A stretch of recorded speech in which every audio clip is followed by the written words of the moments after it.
As we last left Claib Jones, he had escaped arrest for his participation in the first siege of Fort Underwood. John Martin had escaped the Moorhead area, and Claib was hiding out in Letcher County. While there, Claib had his first encounter with Bad John Wright, also known as Devil John Wright, and Marshal John Wright. Claib speaks about raising one crop. This was a time period of 60 to 100 days in order to grow corn. This gives us a clue that Claib is not sticking in the area that he is talking about for very long. The corn that is grown in the Appalachian Mountains is usually for food for people or animals, as well as to make corn whiskey or moonshine. This time period takes us from 1870s, when Jones escaped capture and arrest for his participation in the Holbrook Underwood Feud, to the start of the Talt Hall, John W. Wright, and Claib Jones Feud, which started sometime later. We're not saying that Claib was an innocent babe. He made it on this outlaw list for a good reason.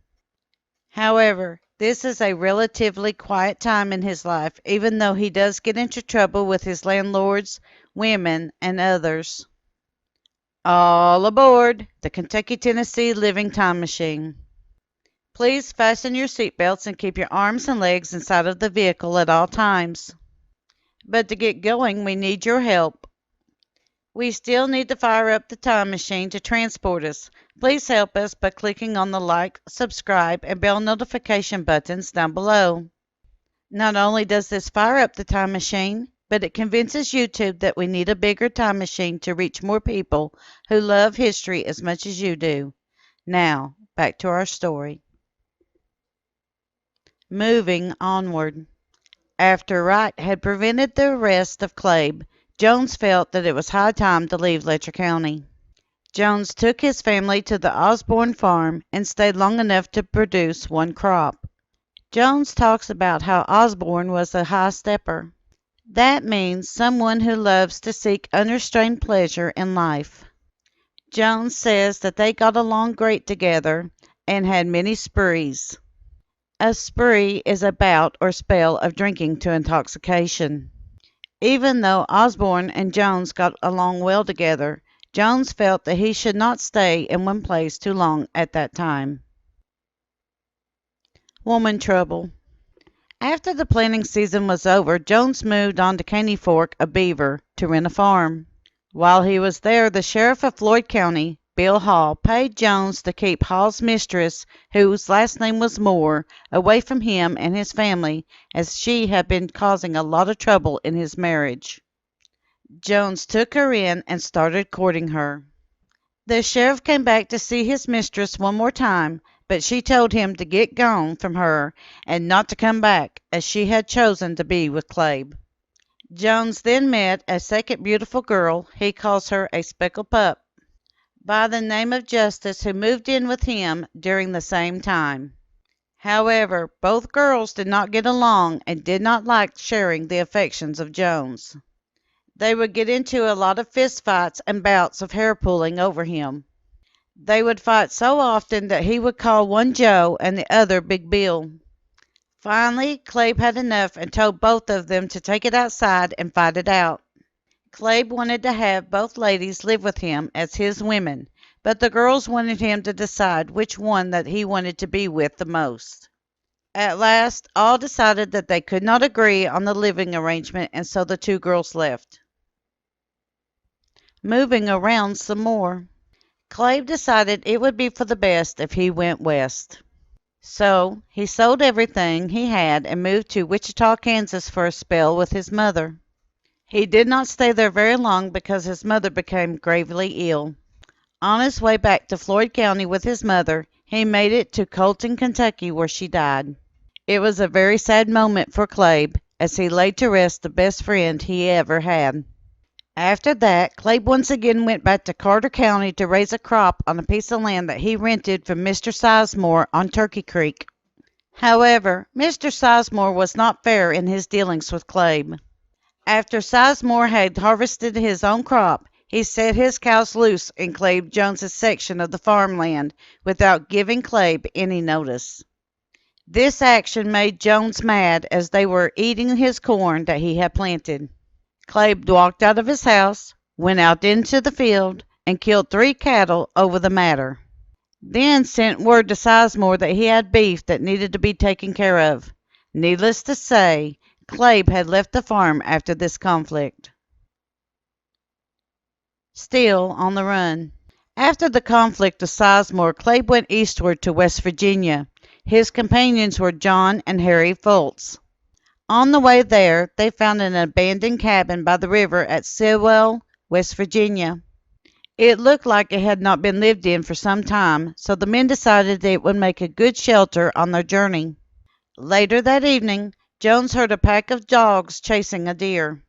After killing the deer, a man and a woman who were across the river brought the deer to him and offered the men a place to stay. Claib talks about eating the deer and drinking moonshine that night with the couple, and then the next morning bidding the couple goodbye. Jones Camp. When Jones and his party reached Beech Mountain, they met up with and stayed with an elderly gentleman that Jones calls an old sager. The next day they paid him some money to hire him and his horse to take them to a shanty on Beech Mountain. From this point onward in the story, this is called the Jones Camp. The first day of hunting did not go very well, as the only quarry that was found was a wolf that one of the other party members had killed. The next day they found bear tracks that led them through a rough or thick overgrowth of woods. They drew lots, and it fell upon Claib Jones to go after the bear. While hunting for the bear, Jones came into a clearing in which there were 2 deer standing in the middle of it. Jones was able to kill both deer with one shot of his gun. He took the quarry back to the cabin and ate venison for a while. Harry Fultz, the father of the pair, became sick one day, so they left him at the camp to guard it, so that Jones and John Fultz could do some hunting. They were able to kill 2 turkeys that day.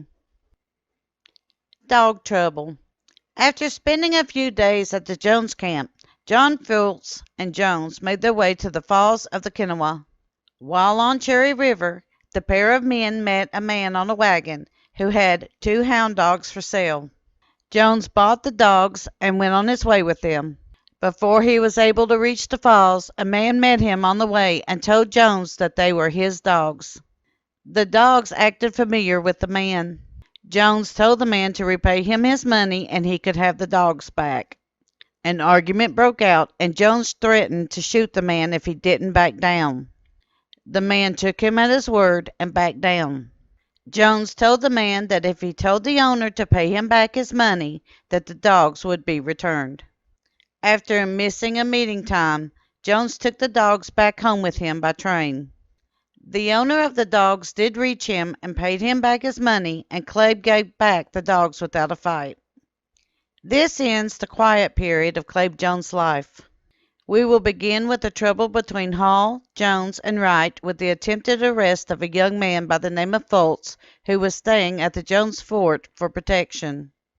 Then we will see Claib's version of events surrounding the death of Frank Sayers and how the feud between Talt Hall and Claib heated up.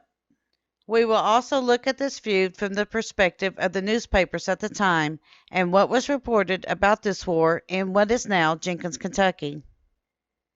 Special thank yous. We wish to once again thank those who have helped us to gather information about the people in this series. We at Kentucky, Tennessee Living could not do the amount of research and storytelling that we do without the help of some great historians and friends. We have a special list today of people that we wish to thank.